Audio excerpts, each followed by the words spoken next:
Starting to come together. That's the kitchen. It's all going to be kitchen. There's the old night heater, or these are the old water heater that we're ripping out. Well, we kind of not ripped it out. We kind of left it as it is, because ripping it out would leave a big hole in the side of the bus, which would suck. So we're not doing that. We need to do the ceiling. The ceiling is still only, it's been stripped back. We haven't actually done anything with it yet. I'm going to keep these drawers. Put in the laminate today. And there's the bed that we built. That's all going to go kind of, that's going to go across here and stuff like that. Then the bathroom. Focus, you fuck. The bathroom's going to be in this area here. 12 volts in. I'll bring you under here.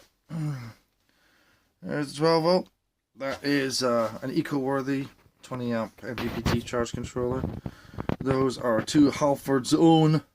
Actually, they're not too bad. I've had those for 2 years and they're alright. Those are 115 amp hours, so altogether that's 230 amps. So yeah, it's not bad.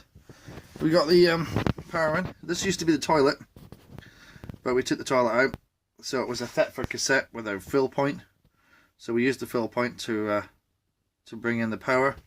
That's going to be a hatch for something. All safety conscious. It all goes through a proper little one. With a 30 milliamp breaker on it.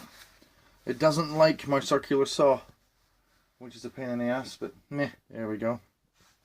The bus has this old step arrangement, but that's okay. The bed's going to cover that side there, and that's going to be a step up into the toilet, which is all the way back there.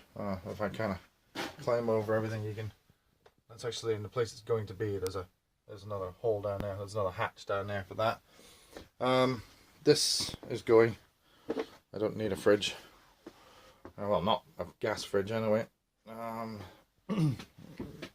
So yeah, got the laminate in today. The place is an absolute friggin' pigsty, but there we go. So from what we gather, from what we've worked out so far, we're gonna have. It's gonna be covered. I'm gonna put a shelf over the top of that so you can't see it.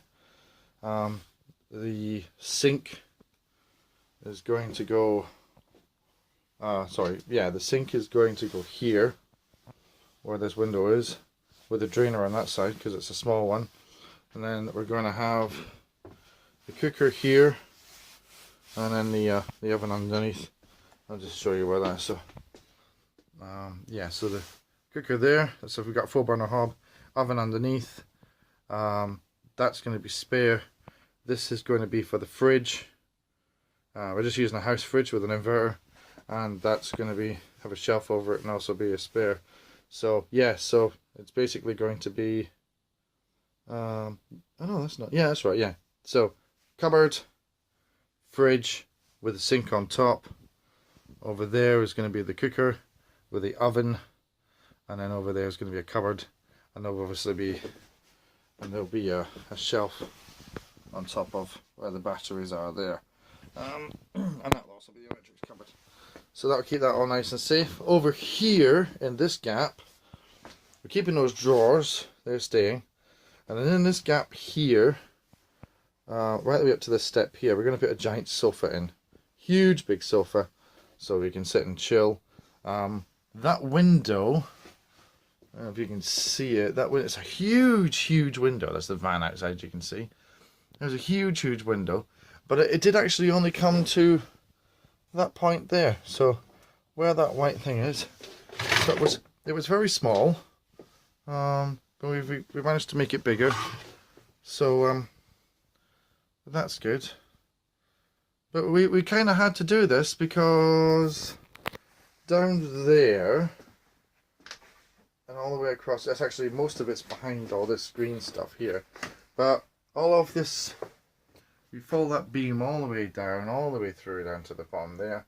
That was all leaking. All of the window was leaking, and on this side, because the window actually it joins up here. It's actually all the way across to there. It goes all the way back to there actually. So it would have been this whole piece here. And that was also leaking all the way down through there. So we've had to pull off all the walls. We had to rip everything out because all the glass was leaking. So yeah, we basically had to tear out the whole freaking van. It was almost complete, but we've had to start again. The same thing down here. This one was also leaking, and you can see the water damage that was done there from the leaking window. So yeah, we've had to take all that, we had to rip it all out and start again. But it's all sorted now. See, we're just got to do the windows. Sorry, you just got to do the ceiling. That's actually spray glue. That's not water. It looks like water, but it's not. This is actually all dry. It has had a leak there at one point, but it's dried out now. And it was leaking there as well, but that's all dried out as well. It looks worse than it actually is. It's all stained from old water damage. But I've been over the top of that. I've reinstalled all new sealant. I need to repair all this stuff. I just stuck the speakers up there because I needed somewhere to put them. But it's still going to redo all the headlining. All this is all being redone. The walls are all being done. We've got a nice, like a midnight blue. No, it's not midnight blue. It's like a, what was it called again?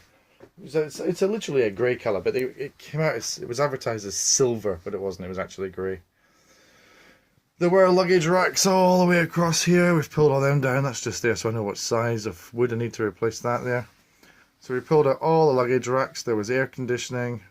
You can still see the pipes there for the air conditioning. They've all been taken out. So there was a blower in the back there.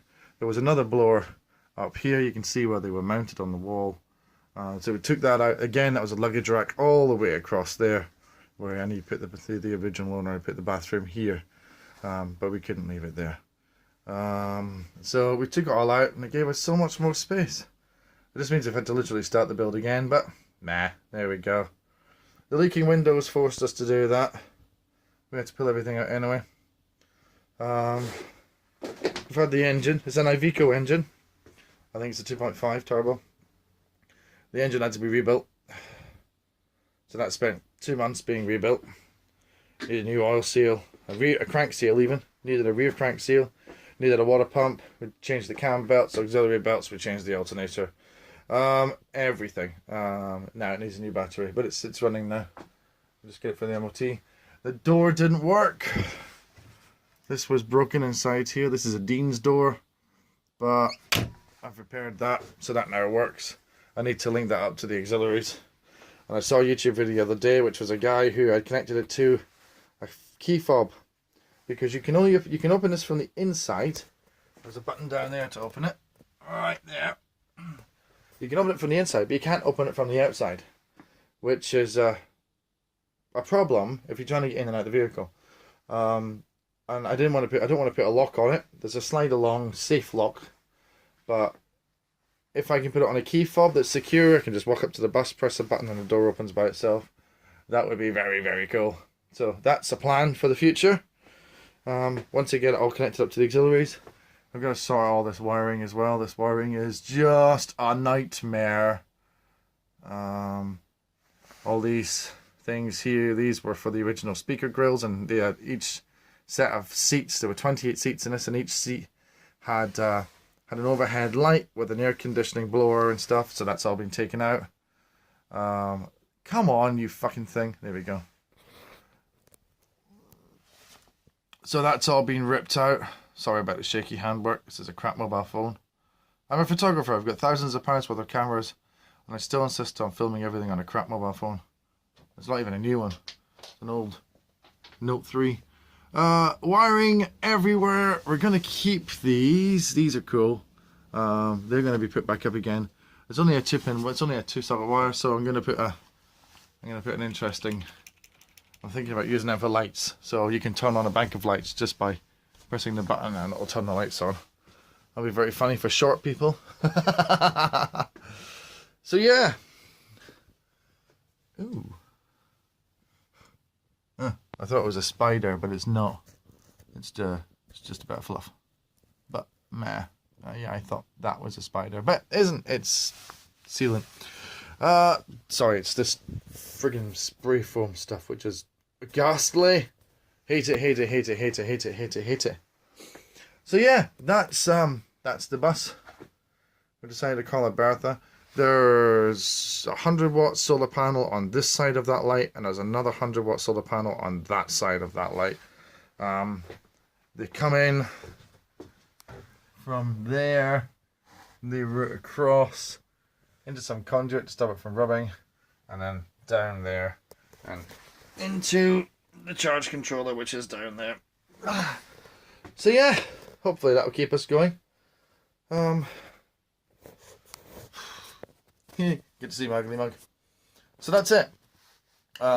It's 10 o'clock at night. I've been on my hands and knees for the last day putting down this laminate flooring, which was actually pretty good. It only cost us 30 quid, something like that. We got it from B&M Bargains, and it was a B&M bargain. Put some nice underfloor on it. Fiber board. So yeah, I don't even know if this camera's pointing at me or not, but either way, that's the bus. It's the first update. I think, it's an update. Alright, catch you later. Bye.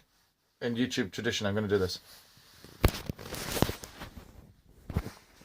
That just went red.